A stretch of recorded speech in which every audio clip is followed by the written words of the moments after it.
Baik, selamat pagi Bapak pengajar praktik, Bapak Thomas Lewar. Terima kasih sudah hadir bersama saya di sini di sekolah saya di SMP Negeri 1 Larantuka. Selamat pagi Ibu Monica.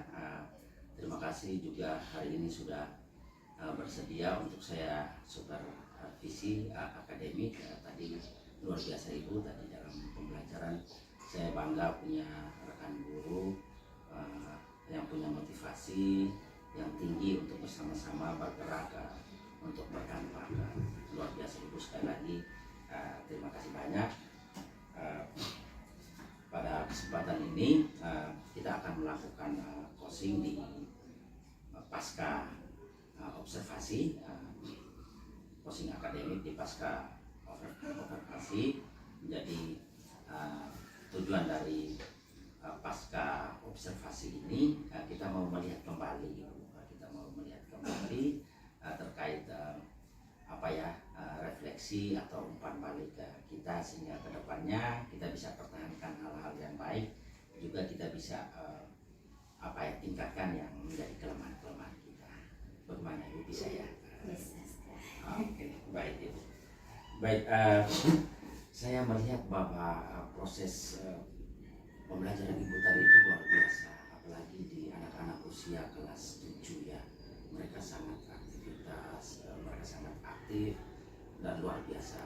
Dan itu sebenarnya sudah sesuai dengan tuntutan kurikulum Merdeka Belajar, bahwa anak-anak lebih merdeka dalam belajar.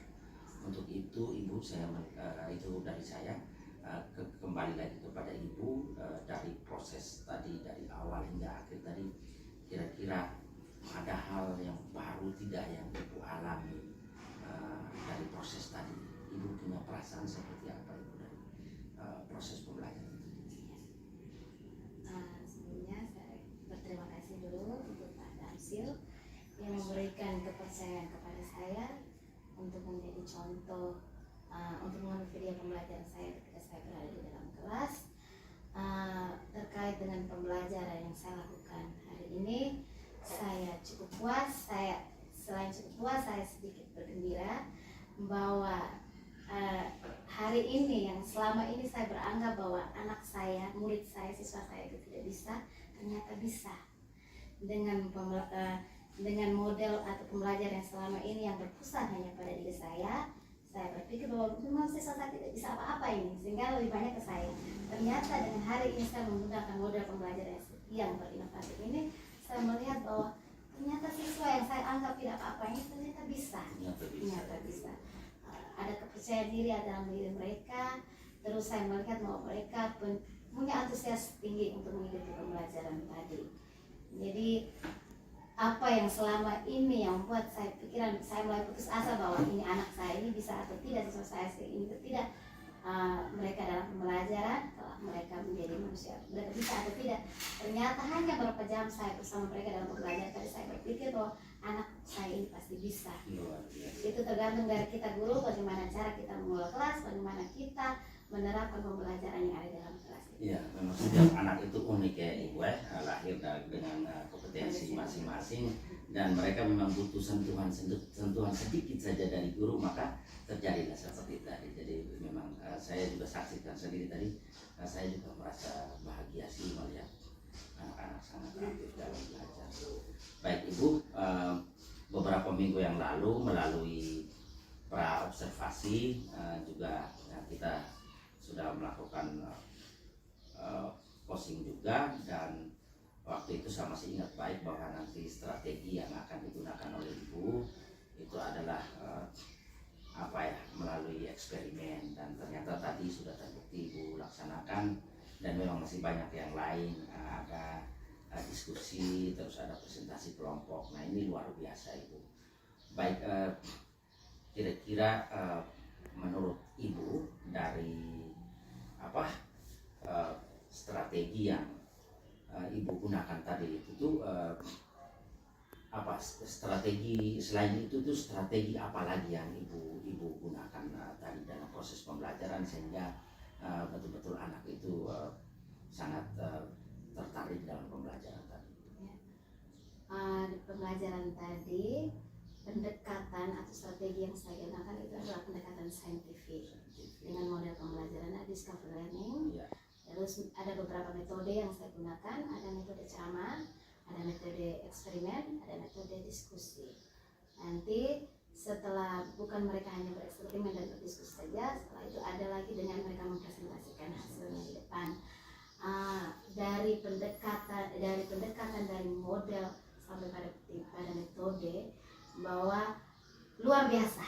Karena selama ini metode atau bahkan saya tidak mengerti dulu, saya tidak tahu pendekatan itu seperti apa, model itu seperti, saya mungkin berpikir hanya ke metode. Ternyata tadi dengan pembelajaran, saya sudah bisa membedakan antara model, metode dengan pendekatan, dan semuanya itu ternyata kita model lama itu tidak berpengaruh kepada karakteristik anak, bahkan pun kepada karakteristik materi. Jadi kalau ada materi yang memang tadi adalah saya angkat berkaitan dengan materi masa jenis, maka ini mengapa saya memilih ke metode eksperimen? Karena di sini mereka bisa belajar untuk mereka bisa melakukan percobaan, mengukur massa maupun mengukur volumenya, baru terakhir mereka menentukan masa jenis dari itu. Jadi kalau dengan metode yang saya hanya sekedar ceramah menjelaskan ke depan, mungkin saya melihat bahwa saya sendiri yang bisa. Tapi dengan metode yang tadi yang saya gunakan, ternyata saya sudah tahu anak saya dengan mencari tahu, menggali sendiri, mencari tahu sendiri, lalu melaporkan hasilnya di depan, ternyata mereka bisa. Maka metode-metode yang selama ini kita buat itu tidak perlu lagi. Maka perlu kita buat metode-metode yang hanya berpusat pada siswa. Jadi model yang tadi saya pikir cocok. Jadi model discovery untuk materi saya tadi itu cocok diterapkan di dalam kelas. Oke, baik Ibu, ini menarik ya, saya juga saksikan sendiri tadi, dan tidak hanya strategi yang digunakan itu tidak hanya satu ya, tapi lebih dari satu tadi. Tentunya ini punya kelebihan dan kekurangan. Mungkin Ibu bisa cerita sedikit tentang kelebihan ataupun kekurangan tadi. Kalau kita omong model discovery, kelebihan jelas, semua model pasti punya kelebihan, pasti punya keuntungan. Kelemahannya juga pasti ada. Kelemahan itu kita tidak menyalahkan modelnya, tetapi kita bukan menyalahkannya, tapi kita berpikir kembali bagaimana model itu bisa dijalankan secara baik.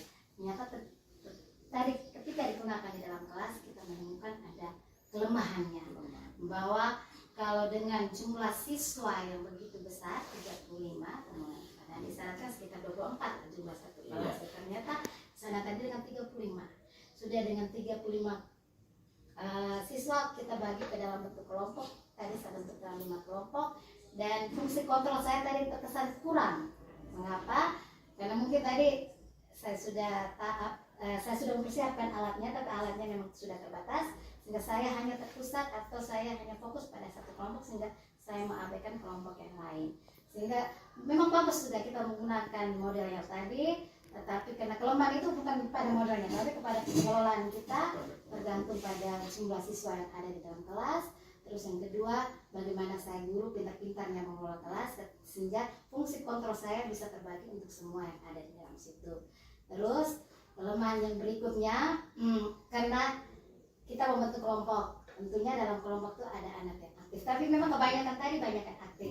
Tapi lemahnya bahwa ada anak yang kurang berliterasi, sehingga tadi ibu ini bagaimana caranya, bagaimana lalu saya jawab, ibu sudah menyiapkan LKPD. Dalam LKPD itu ada dengan uraian materi sedikit saja, walaupun tidak menggambarkan semuanya. Terus tersirat di dalam situ. Terus satu lagi tadi saya lihat bahwa setelah ibu membagikan LKPD, terus ibu menjelaskan lagi sistem kerjanya. Saya sudah menjelaskan, bahkan jadi anak literasinya masih sedikit kurang. Lalu kita agak lama juga ketika masuk dalam perhitungan masa jenis tadi, lamanya bahwa anak punya numerasi juga tingkatnya masih di bawah, hanya ada beberapa anak yang bisa.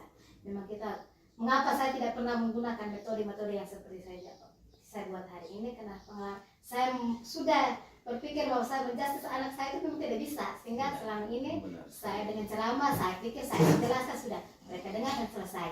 Ternyata dengan metode yang tadi, model yang tadi, ada anak yang bisa, memang ada sedikit yang memang tidak bisa. Memang kelemahan saya tidak bisa mengatakan bahwa model itu punya kelemahan.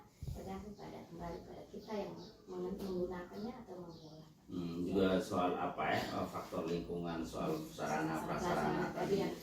Memang alat kita ada, tetapi juga ada yang masih terbatas ya. Jadi kita harus keliling dari satu kelompok ke kelompok lainnya. Baik Ibu, itu kelemahannya. Mungkin bisa cerita sedikit tentang kelebihan dari strategi yang Ibu gunakan dalam pembelajaran. Kelebihannya ini kan modelnya adalah discovery. Selama ini kita guru yang memberikan informasi ke anak, kalau kita sendirilah kembali yang menyampaikan kembali hasil dari informasi yang kita memberikan informasi, kita sendiri juga kembali yang menemukan informasi. Kalau ini kan tidak, anak sendiri yang menggali informasi itu atau mencari tahu persoalan itu. Setelah itu anak setelah tahu informasi itu, tahu persoalan atau permasalahannya, mereka menemukan sendiri, mereka menyelesaikan sendiri. Jadi kayak macam lebih juga ke problem solving ya, pemecahan masalah. Ya kurang lebih seperti itu. Ya anak-anak menemukan sendiri. Terpusat semuanya pada aktivitas anak sendiri belajar menemukan sendiri. Baik Ibu, ini luar biasa, juga tentunya akan menginspirasi bagi teman-teman guru yang lain. Teristimewa kita di SMP Negeri 1 Laran Tuka. Tetap pertahankan itu, mari kita bergerak bersama untuk berdampak. Baik, saya melihat proses tadi dalam pembelajaran itu luar biasa Ibu.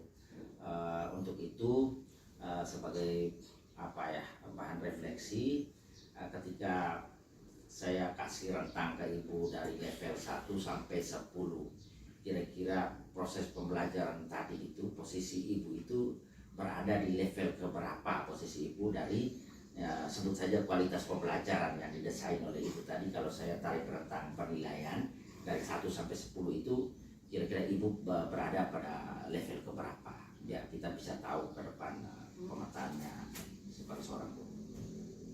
Saya sedikit merasa puas tadi, tapi memang tidak sempurna. Jadi ini sebelum yang saat saya tampilkan tadi mungkin berada pada level 7. Mengapa di level 7? Penjelasan saya seperti tadi, model kita tidak bisa sebut, kita tidak salahkan model, salahnya kembali kepada kita punya pengelolaan. Terus kelemahan saya merasa mengapa saya hanya di angka 7, ada beberapa sintaks dari model discovery tadi yang saya terlewatkan. Terus kurangnya fungsi kontrol saya tadi. Terus karena berikutnya adalah alat. Kalau alat atau sarana dalam eksperimen itu dijadikan sebagai hambatan buat saya, kita sebagai guru juga harus tahu. Ketika alat itu tidak ada, mungkin kita perlu cari solusi yang lain. Atau mungkin saya sebelum praktek, sebelum masuk ke kelas, kalau memang neracanya cuma 1, mungkin saya sudah videokan lebih dulu ya. Saya buat dulu, begini sekarang Anda bisa lihat di situ. Dan saya tidak buat, saya hanya tetap berpatokan dengan menggunakan satu alat tadi. Modelnya tidak menjadi soal, hanya pengelolaan atau penerapan yang saya buat. Saya sudah katakan tadi, mungkin ada sintaks yang terlewatkan, lalu sarana tidak boleh saya jadikan alasan, bisa menggunakan media Ya, baik Ibu, terima kasih. Dari level 7 itu sudah luar biasa Ibu. Jadi tentunya Ibu punya komitmen yang tinggi ya, dari level 7 ini tentunya mau ke angka 8 atau ke 9 atau bahkan 10. Itu ada tidak Ibu punya niat atau komitmen untuk bisa tingkatkan dari yang ada? Memang sudah bagus sih di level 7, sehingga Ibu punya komitmen apa untuk bisa naikkan level Ibu dari level ke-7 hingga ke level 9 atau 10. Tentunya ada harapan. Jelas pasti akan menginginkan anak makin hari harus prestasinya semakin baik. Prestasi seorang anak menjadi semakin baik itu juga bermanfaat. Kalau hari ini saya merasa kelas 7, maka prestasi anak saya seperti itu saja. Maka saya harus naikkan levelnya lagi. Saya akan sampai ke sini. Apa yang harus saya buat? Cari model yang inovatif, yang sesuai dengan karakteristik materi dan karakteristik siswa. Jangan hanya terpaku pada satu model. Kalau hari ini saya sudah belajar model discovery, mungkin ganti ke model-model lain yang sesuai dengan karakteristik materi dan siswa. Terkait dengan kita omong soal sarana prasarana ataupun laboratorium maupun kepada alat-alatnya, ini bukan wewenang saya untuk mendatangkan atau apa itu. sebagai seorang guru saya harus pintar.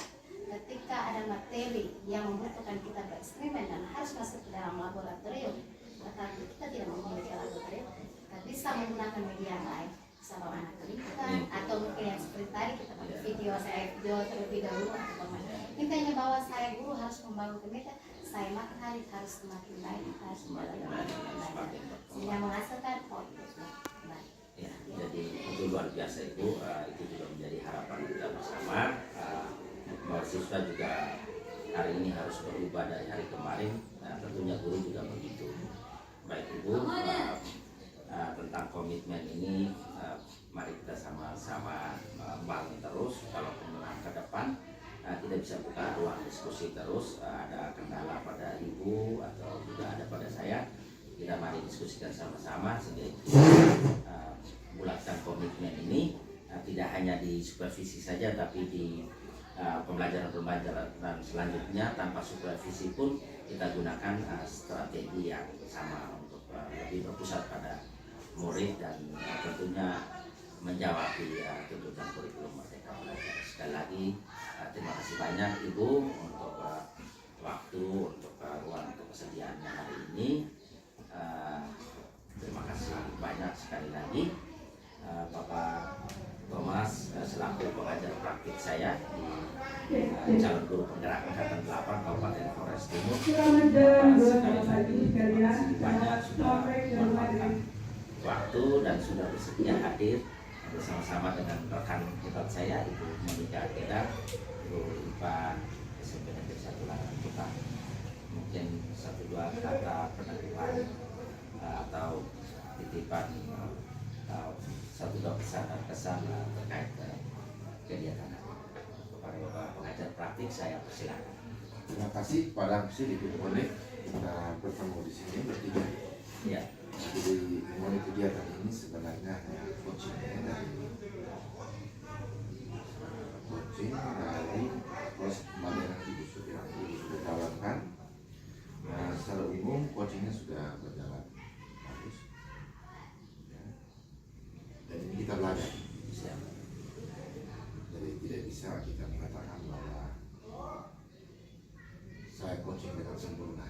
Tidak ada hal yang kita belajar, artinya dari proses ini saya juga belajar dari para Ibu dan Ibu juga bisa belajar dari apa yang sekarang kita sudah buat. Bagaimana ketika kita melakukan supervisi kelas itu bisa ditutup dengan kegiatan yang namanya kedalaman dari apa yang sudah dilaksanakan Ibu. Nah, hanya saya sedikit menambahkan sedikitnya tadi Ibu sudah memberikan dari Pak Discovery juga saya lihat ada ketitik berat di ini juga. Ya, hampir mirip. Nah, hanya bedanya di sintaksnya saja. Kemudian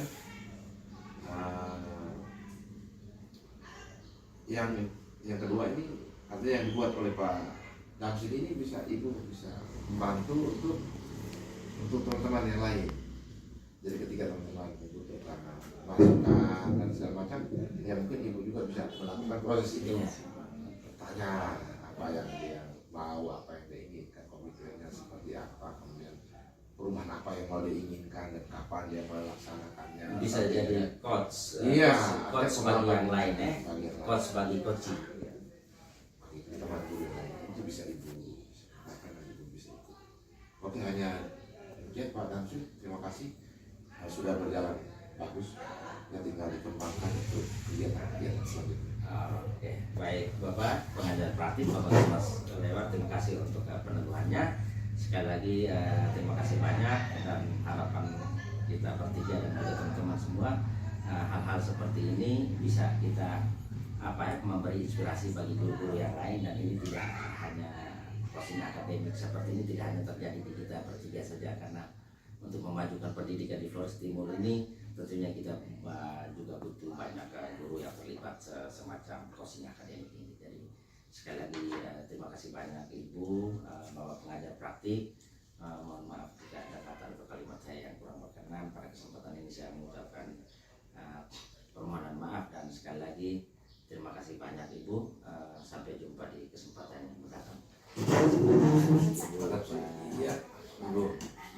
kasih membantu Pak Damsil.